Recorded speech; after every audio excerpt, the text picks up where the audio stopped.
G'day, how we going? My name's Ben from Gluten Free Homebrewing. In this video, I'm going to take you through the process how to make your own malted rice at home. Cheers, hope you enjoy the video, bye.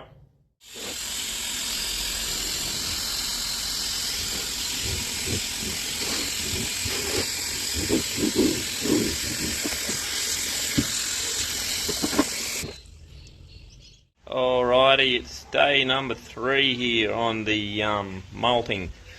I thought I'd just give you a little look at how we've gone with the germination. Here we go. Right, here we go. So as you see, there's some tiny little shoots coming out of the grain now. This is called chitting. These are the start of the acrospires coming out, the new shoots for the rice. So yeah, so obviously, as you can see, now we've moved from the hydration phase where we're getting these grains hydrated enough to start to germinate. As you see there, you see that little shoot coming out. So what I do at this stage, I sort of have a quick little look through, have a look, see how many grains are starting to shoot. As you see, a fair majority of these are all starting to germinate now. So yeah, it's smelling pretty good too. Smelling sort of like, I reckon it smells a little bit like cheese or like sweet, grainy, cheesy sort of smell. Maybe not so cheesy, but yeah, sort of definitely a sweetness going on. Happy days. Anyway, what I'm going to do now, so this has been 3 days in the soaking. So I soaked it overnight, then I drained it out for an hour, then I soaked it. So for 24 hours it stayed soaked. And then what we're going to do is, now we've given it another soak overnight, and then today it's been bloody resting all day, just germinating now. So we've gone from the bloody the hydration phase of the malting, and now we've moved towards the germination where the rice is now going to start germinating, or it's going to start growing.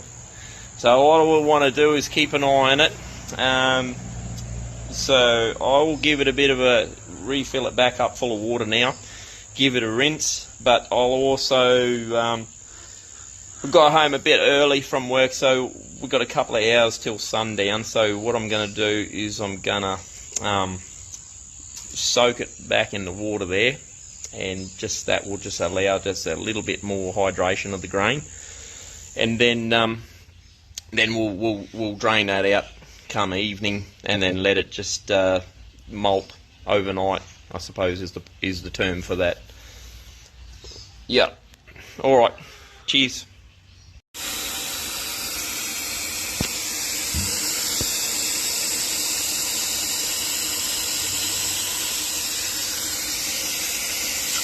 Oh, another thing I should add is when I'm filling it up like this, I like to give the whole bucket a bit of a twist. And what that does, it releases any CO2 that might be caught up in the grains. So I don't think it actually ferments, but it just gets out any air, any CO2. As you see, as I give it a twist, see some bubbles come up. What I might see on the next time I rinse the grains, it starts to get a bit of it looks like a scum on top, like almost like a creamy thing going on. Maybe it's the starches, but as you see, the water is already pretty murky. So yeah, it's very important to rinse this now that it's malting, to make sure no nasty bacteria is going to start to grow. And also it cools the rice back down, because as the rice is germinating, it also heats up. It can get really hot, so you don't want it to get too hot, because otherwise then you get sort of a lactobacillus, sort of cheesy, almost vomit smells coming off, and then you lose the malt. It's sort of past the point of no return then.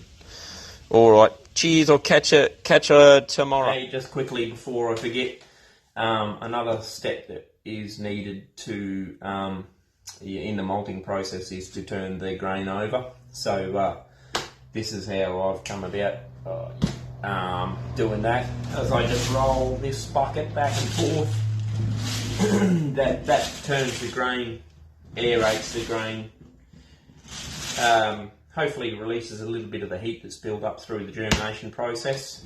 And yeah, so just remember to, if you're going to follow my method, make sure you, if you're going to do it in the bucket, that is, do it like this. If you see people using trays, they're turning it over by hand, or for malting, they're turning it over with rakes and stuff.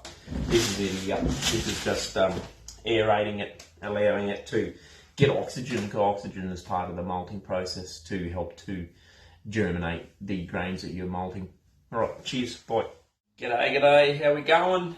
This is day number 4 on the malting process here with this brown rice. We just got home. It's been 2 days since I've really given this bucket of rice any attention. All right, we'll have a little look inside and see what we get. Cheers. Alrighty, we'll pop the lid. We'll have a look what we get. Oh. So, looks like we've got plenty of growth over the last day or two, as you see. See if we can get a good shot on that sucker. Or this one on my finger here. We've got some, yes, this is gone a bit too far, as you can see. But it just shows you how viable it is. Pretty much this one here. Oh, I just grabbed it. That one there didn't shoot. Oh, come on, focus. On the end of my thumb there. Anyway, you could sort of see it before. Yeah, she smells like it's definitely sweet. Yeah, and it's hot. It's hot. I'd say I don't have a digital thermometer on me at the moment. I broke my last one. But I'd say it's definitely about 40 degrees in here. Pretty good, eh? Just shows you. Given a bit of time, a bit of moisture, a bit of oxygen, and a bit of heat, you can achieve pretty satisfactory results malting rice in, I'd say this is a 10-litre bucket at home. Alrighty, so that pretty much concludes this first part of the malting process. We've gone through the hydration of the rice, and then the rinsing and air resting of the rice, and now we've gone through that last little stage of germination, where we're waiting for the acrospire in the rice to reach at least the length of the rice berry or 3/4 of the length. Any further, like has happened with this malting today, is a little bit too far. It's where the carbohydrates in the rice have been used up and changed to start to produce an acrospire or a shoot to produce the next plant. So this is where we want to halt that germination process, and we want to then dry the malt and stop this from continuing any further, so that we can then kiln it and then use the sugars that have been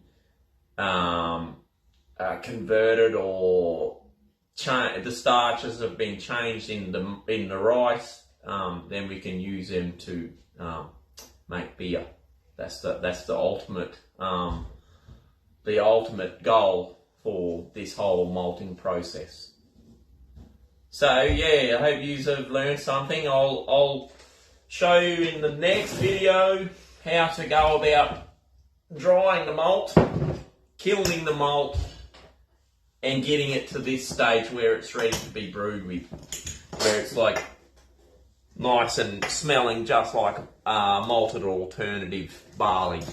But this is more so for anyone that's gluten intolerant or ultimately got celiac disease, where they can no longer brew with the standard barley, wheat, rye alternatives, and that are forced to then seek out gluten-free alternatives. So rice being the most readily available grain that can be used for beer production available to me. This is why I've sought out how to go about malting rice. There's not very many other videos out there that I've seen where a home brewer has gone and tried to malt this stuff at home using their readily available bucket, household equipment. So yeah, alright, we'll catch us on the next one. Thank you very much for watching, and I hope you enjoyed it, learned from something. And we'll continue this on. We'll get this in the dehydrator and dry it out, and then we'll go and kiln it. Alright, cheers, thanks for watching, bye.